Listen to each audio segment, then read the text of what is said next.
Doctor ortho Ayurvedic oil और capsule, अब दर्द भी घुटने टेकेगा। सीएम सैनी ने पेट्रोलियम उत्पादों की स्थिति पर की पीसी। एक्साइज ड्यूटी में कटौती के लिए पीएम का जताया आभार। कहा, इससे जनता के लिए डीजल पेट्रोल गैस के दाम रहेंगे स्थिर।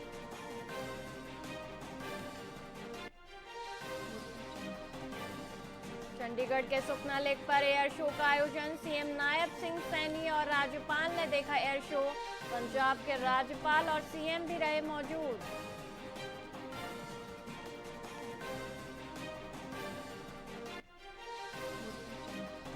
हरियाणा के राज्यपाल से मिले इनेलो नेता। फसल खरीद के मुद्दे को लेकर राज्यपाल को सौंपा ज्ञापन। फोकल खरीद केंद्र शुरू किए जाने समेत दूसरी मांगे रखी सामने।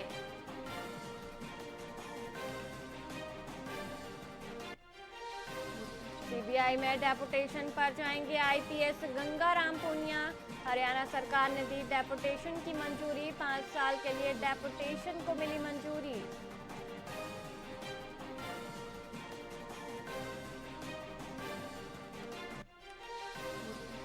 हरियाणा में सरसों की सरकारी खरीद शुरू। पहले दिन बल्लभगढ़ अनाज मंडी में पहुंची 2400 क्विंटल सरसों।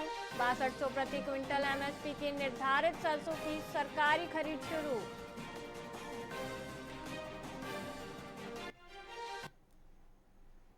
नमस्कार, आप देख रहे हैं वीआईपी न्यूज और मैं हूं वैशाली श्रीवास्तव। आइए रुक करते हैं खबरों की ओर। सीएम नायब सिंह सैनी ने पेट्रोलियम उत्पादों की स्थिति को लेकर प्रेस कॉन्फ्रेंस की। सीएम सैनी पेट्रोलियम उत्पादों पर एक्साइज ड्यूटी में कटौती को लेकर पीएम मोदी का आभार जताया है। सीएम सैनी ने कहा कि इससे आम जनता के लिए डीजल, पेट्रोल और गैस के दाम स्थिर बने रहेंगे। सीएम सैनी ने और क्या कुछ कहा, आपको सुनाते हैं।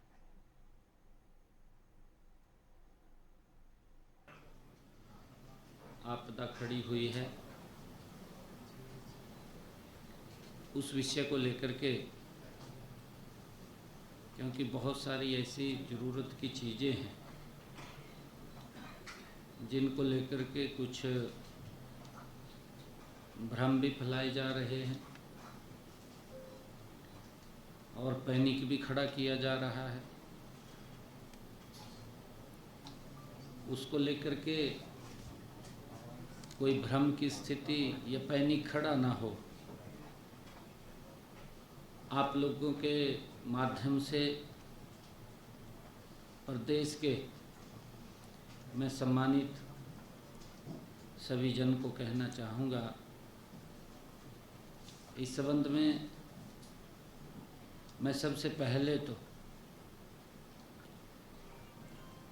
देश के यशस्वी प्रधानमंत्री आदरणीय नरेंद्र मोदी जी का मैं धन्यवाद करना चाहूँगा, जिन्होंने पेट्रोलियम उत्पादों पर एक्साइज ड्यूटी में कटौती की है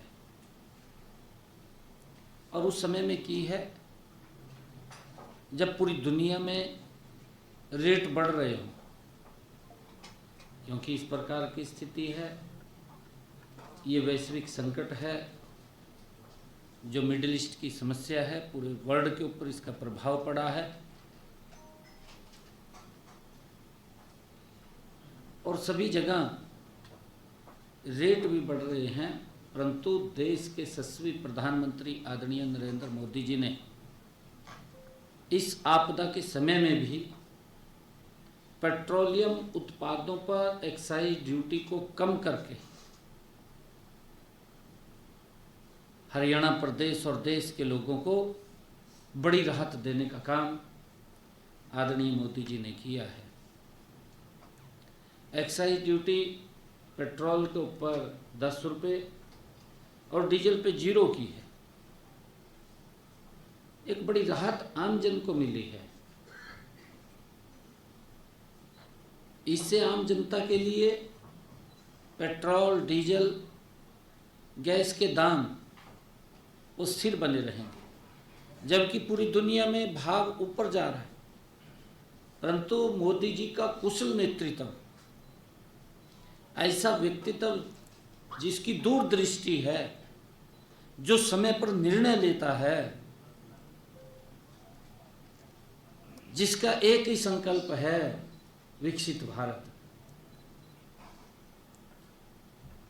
साथियों, जब भी देश पर किसी प्रकार की आपदा आई है, हम सब इस बात को भी जानते हैं कि देश के यशस्वी प्रधानमंत्री आदरणीय नरेंद्र मोदी जी राष्ट्र प्रथम के दृढ़ संकल्प के साथ हर मोर्चे पर देशवासियों के साथ खड़े हुए दिखाई दिए हैं। साथियों, हम जानते हैं, चाहे कोरोना काल का समय हो, कोरोना काल में जिस प्रकार से हमारे भारतीय विदेशों में फंसे और उन्होंने किस तत्परता से वंदे मातरम, जो वंदे भारत योजना बना करके उनको वहां से लाने का काम आदरणीय नरेंद्र मोदी जी ने किया है। साथियों, हम सब जानते हैं, चाहे अन्य किसी प्रकार की कोई चुनौती हो, उन चुनौतियों का भी, चुनौतीपूर्ण परिस्थितियों में भी हर बार उन्होंने देश की जनता को एकजुट करने का काम आदरणीय नरेंद्र मोदी जी ने किया है। चंडीगढ़ में हरियाणा के ऊर्जा मंत्री अनिल विज ने पेट्रोल डीजल पर एक्साइज ड्यूटी में 10-10 रुपए की कटौती को जनता के हित में बड़ा कदम बताया। उन्होंने कहा कि नरेंद्र मोदी हर परिस्थिति में देशवासियों का ध्यान रखते हैं। साथ ही उन्होंने कहा कि मध्य पूर्व में युद्ध के चलते वैश्विक स्तर पर तेल कीमतें बढ़ी हैं। अमेरिका और पाकिस्तान समेत कई देशों के दाम बढ़े, लेकिन भारत में राहत दी गई। प्रधानमंत्री जी देश की जनता का हर स्थिति में पूरा ध्यान रखते हैं। अब जो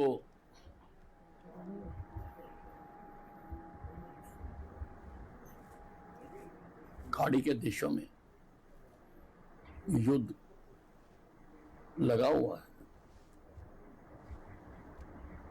और उससे अपने देश के लोगों को कोई दिक्कत ना उठाने के लिए इसलिए उन्होंने 10 रुपए एक्साइज ड्यूटी कम कर दी, जबकि आसपास के सब देशों में तेल के दाम बढ़े, अमेरिका में भी बढ़े।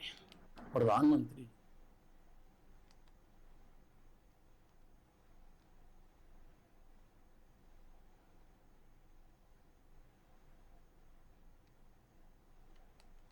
भारतीय जनता युवा मोर्चा ने जेसी बोस यूनिवर्सिटी में मेगा जॉब फेयर 2026 आयोजित किया, जहां इस दौरान उद्घाटन समारोह में कैबिनेट मंत्री विपुल गोयल और खाद्य आपूर्ति मंत्री राजेश नागर ने मिलकर समारोह का शुभारंभ किया। बता दें कि इस दौरान उन्होंने कार्यक्रम में कंपनियों के प्रतिनिधियों से बातचीत की और युवाओं का उत्साह बढ़ाया। तो वहीं इस अवसर पर मंत्री ने कहा कि जो कंपनियां अधिक युवाओं को रोजगार देंगी उन्हें मुख्यमंत्री रैली में सम्मानित किया जाएगा और इस पहल से युवाओं के लिए रोजगार के अवसर बढ़ेंगे। साथ ही प्रधानमंत्री मोदी के 2047 विकसित भारत के संकल्प में योगदान मिलेगा। ये कहा नहीं जा रहा है, सबसे बड़ा रोजगार मेला है हरियाणा का और फरीदाबाद अपने आप में एक इंडस्ट्रियल टाउन है और यहाँ पर लोगों की भी जो जनसंख्या में भी फरीदाबाद सबसे बड़ा है। यहाँ की पॉपुलेशन जो है पहला इस एनसीआर का महानगर है, तो यहाँ पर लोगों की भी ज़रूरतें ज़्यादा है और अपॉर्चुनिटीज़ भी ज़्यादा है। तो उनको मैच करने का काम, उन लोगों को, एम्प्लॉयर्स को और एम्प्लॉयज़ को मिलाने का काम और उनके सपनों को साकार करने का काम आज ये जॉब फेयर करेगा। और मैं समझता हूँ कि आने वाले दिनों में इस तरीके के जॉब फेयर हम और भी लगाएंगे और जो इंडस्ट्री सबसे ज़्यादा करेगी फर्स्ट सेकंड थर्ड वाली इंडस्ट्रीज़ को माननीय मुख्यमंत्री जी से इनाम दिलाने का काम। 100 से ज़्यादा कंपनीज यहाँ पर आई हैं और 6000 से ज़्यादा रजिस्ट्रेशन यहाँ पर हुआ है और मुझे उम्मीद है कि ज़्यादा से ज़्यादा जो हमारे युवा हैं उनको रोज़गार यहाँ पर मिलेगा। और हमने जो भी कंपनीज यहाँ पर आई है उनको भी कहा है कि भाई जो भी थोड़ा बहुत रिलैक्सेशन वो दे सकते हैं कि भाई बच्चों में उनको ट्रेनिंग दिलाकर या उनको ट्रेन कर उनको जॉब दें। और जिस तरह से अभी मंत्री जी ने कहा है कि भाई जो फर्स्ट सेकंड और थर्ड जो एम्प्लॉयमेंट देगा उनको मुख्यमंत्री जी जो अभी 4 तारीख को आ रहे हैं फरीदाबाद में, उनसे सम्मानित किया जाएगा। हरियाणा में फसल खरीद को लेकर आईएनएलडी ने राज्यपाल को ज्ञापन सौंपा, जहां इस दौरान राष्ट्रीय अध्यक्ष अभय चौटाला के नेतृत्व में प्रतिनिधिमंडल ने गेहूं के फोकल खरीद केंद्र और सरसों की एमएसपी खरीद शुरू करने की मांग रखी। तो वहीं इस मौके पर आईएनएलडी अभय चौटाला ने कहा कि खरीद शुरू न होने से किसानों को दिक्कत हो रही है और अगर मांगे पूरी नहीं हुई तो आंदोलन होगा।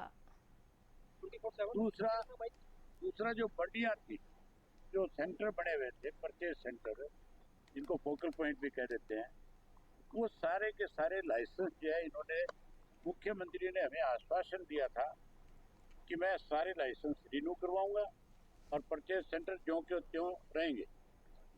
आज की तारीख तक कोई मुख्यमंत्री की तरफ से जवाब नहीं आया, जो आश्वासन दिया उसको तक पूरा नहीं किया।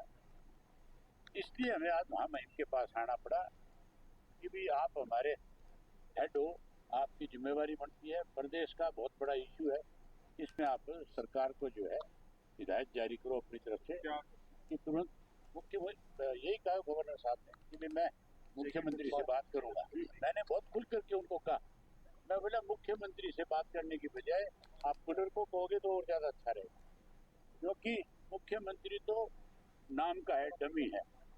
ये तो केवल दिखाने के लिए चेहरा रखा गया है हमारे हरियाणा प्रदेश में कि भी हमने एक मुख्यमंत्री दे रखा है आपको।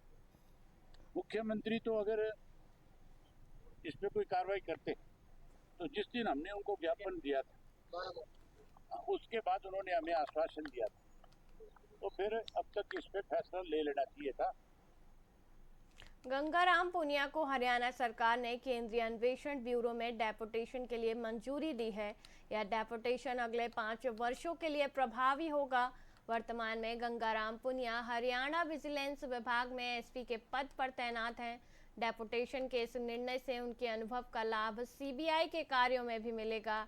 अधिकारी की प्रोफेशनल दक्षता और कार्य निष्पादन को देखते हुए यह डेपुटेशन मंजूर किया गया है। इससे राज्य और केंद्र सरकार के बीच समन्वय और कार्यक्षमता में वृद्धि की उम्मीद जताई जा रही है।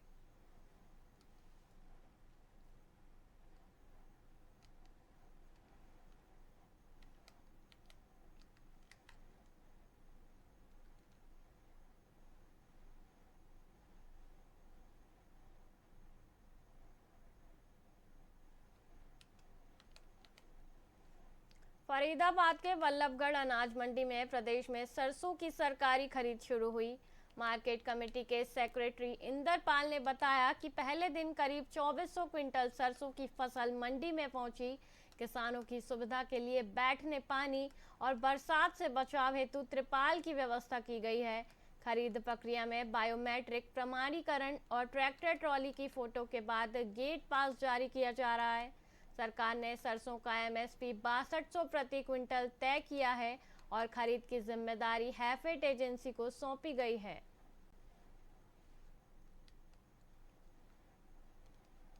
देखिए, जैसे आज सरसों की खरीद हमारी शुरुआत हो चुकी है सरकारी के लिए, और उसके लिए एजेंसी भी आ गई थी सुबह। हैफेड के द्वारा जो कर्मचारी था वो भी आ गया था, और अभी तक जितने भी किसान आए उनमें से एक रजिस्टर्ड किसान आया है जिसका गेट पास जारी हो चुका है। व्यवस्थाओं की बात की जाए तो किस तरीके की व्यवस्था इस बार जो दुरुस्त की गई है? देखिए, व्यवस्थाओं की बात की जाए तो की बार जो हमारा जो गेट पास का सिस्टम है थोड़ा चेंज हुआ है। उसमें अब मोबाइल के द्वारा फोटो खींचकर किसान के ट्रैक्टर की अपलोड की जाएगी तथा उसका गेट पास जारी किया जाएगा। देखिए, उसके लिए हमने अपने जो टीन शेड है, हमने किसानों को भी कहा, आढ़तियों को कहा कि अगर मौसम खराब होता है तो आप इन टीन शेडों में अपनी फसल डलवाएं, जिससे कि बरसात से सुरक्षित की जा सके।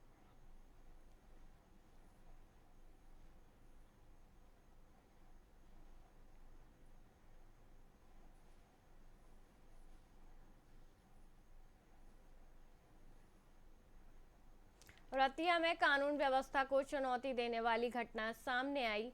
बता दें कि ड्यूटी पर तैनात होमगार्ड जवान सोमनाथ पर एक बाइक जब्त करने के दौरान हमला किया गया, जहां इस दौरान बाइक सवार के परिजनों ने जवान को कॉलर से पकड़कर गालियां दी और बेल्ट से धक्का देकर मारपीट की। साथ ही उसकी वर्दी भी फाड़ दी गई। तो वहीं इस घटना का वीडियो वायरल हुआ। तो वहीं मौके पर पहुंची पुलिस ने जवान को नागरिक अस्पताल में भर्ती कराया। साथ ही पुलिस ने इस मामले में महिला और 2 युवकों के खिलाफ गंभीर धाराओं में मामला दर्ज कर लिया है। जैसे हमने नाके लगाए हुए थे शहर में, 3 जगह नाके लगे थे पुलिस के अलग अलग टीमों के साथ। तो एक टीम जैसे सरदुलगढ़ रोड पे हमारी थी, 219 जो ERV है उनके इंचार्ज के साथ टीम थी मौके पे। चलान और ये ट्रिपल राइडर और ये बुल्ट पटाखा वगैरह के चलान कर रहे थे मुलाजिम। उस दौरान 2 लड़के आए नौजवान, उन्होंने जो है एक हमारे मुलाजिम हैं राजेंद्र जी, उन्होंने बाइक रोकी। उस बाइक पर थे ये लड़के सवार। तो उन्होंने डॉक्यूमेंट जब पेश करने के लिए कहा तो उसने डॉक्यूमेंट जो है नहीं दिखाए और ये बोला कि मेरी मदर से बात करो। तो उसकी जब मदर से हमारे राजेंद्र जी ने बात की तो वो बहुत बदतमीजी से जो है ना उन्होंने बातचीत रखी और अभी तक जो है 2 व्यक्तियों को गिरफ्तार किया गया। फरीदाबाद के सेक्टर 23 में एक बिल्डिंग से मशीन शिफ्ट करते समय hydra machine 11,000 volt high voltage तारों से टकरा गई। इसमें ड्राइवर सुमित और हेल्पर मनोज गंभीर रूप से झुलस गए। मौके पर आग भी लगी। चश्मदीद प्रमोद शर्मा के अनुसार सीमित जगह और ऊंची बिजली लाइन के कारण हादसा हुआ। घायलों को सिविल अस्पताल में भर्ती कराया गया है। परिचित मुकेश ने कंपनी की लापरवाही का आरोप लगाया। वहीं थाना अध्यक्ष ने कहा कि मामले की जांच की जाएगी और दोषियों के खिलाफ कार्रवाई की जाएगी।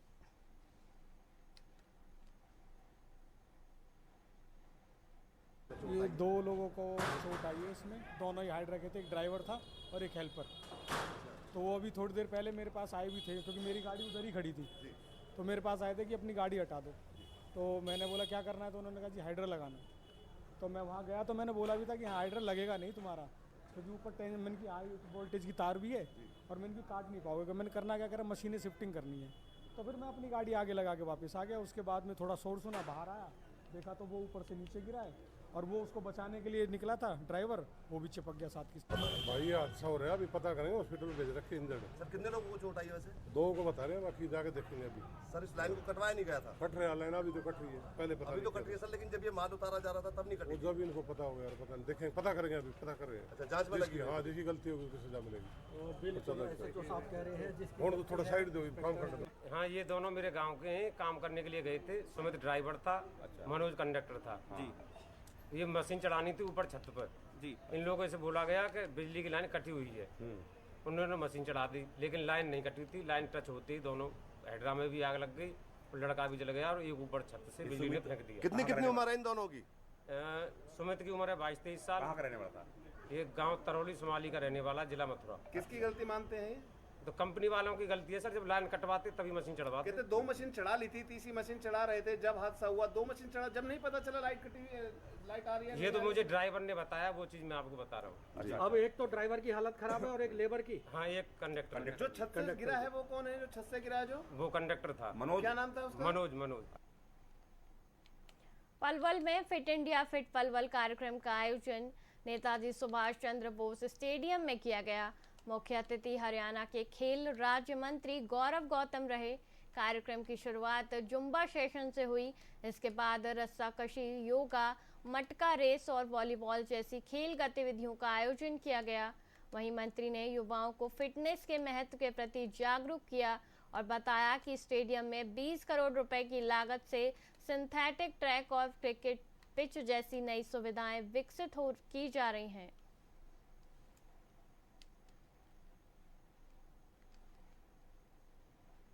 ये फिट इंडिया फिट पलवल का कार्यक्रम हमारे प्रशासन द्वारा किया गया है और ये एक ऐसा मूवमेंट है, हर परिवार को, हर युवा को, हर बुजुर्ग को, हर महिला को स्वस्थ रहना बहुत जरूरी है। अगर स्वस्थ रहोगे तभी स्वस्थ परिवार और स्वस्थ समाज की परिकल्पना कर सकते हो। स्वस्थ शरीर ही सकारात्मक सोच ला सकता है। ये एक ऐसा कार्यक्रम पलवल के हर युवा तक पहुंचेगा। फिट रहोगे तो हिट रहोगे। पलवल में देवीलाल पार्क के समीप फुटओवर ब्रिज स्थापना कार्य के चलते 28 मार्च की रात से 1 से 3 बजे तक नेशनल हाईवे 19 पर विशेष ट्रैफिक डायवर्जन लागू रहेगा। जिस पर ट्रैफिक पुलिस थाना प्रबंधक जगबीर सिंह ने जानकारी देते हुए बताया कि दिल्ली से आगरा जाने वाले वाहनों को सर्विस रोड से डाइवर्ट किया जाएगा, जबकि फ्लाईओवर बंद रहेगा। आगरा से दिल्ली आने वाले वाहनों को कुसलीपुर अंडरपास से निकाला जाएगा। साथ ही इस दौरान सुरक्षा के लिए पुलिस बल, बैरिकेडिंग और संकेतक लगाए जाएंगे। साथ ही उन्होंने वाहन चालकों से सहयोग और सावधानी बरतने की अपील की।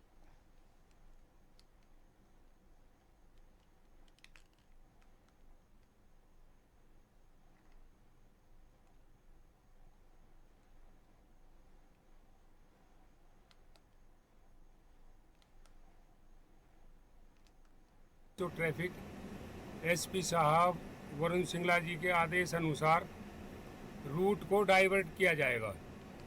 सेक्टर 2 से दिल्ली से आने वाले वाहन, चाहे वो बड़ा है या छोटा है, सेक्टर 2 से नीचे उतार के सर्विस रोड पर लाकर आगरा चौक से डीसी साहब के रेजिडेंस के सर्विस रोड पे से निकाल दिया जाएगा। ऐसे ही आगरा से जो दिल्ली जाने वाला रूट है उसको कुसलीपुर अंडरपास से राइट करके डाइवर्ट करके और वो दिल्ली के लिए निकाल दिया जाएगा।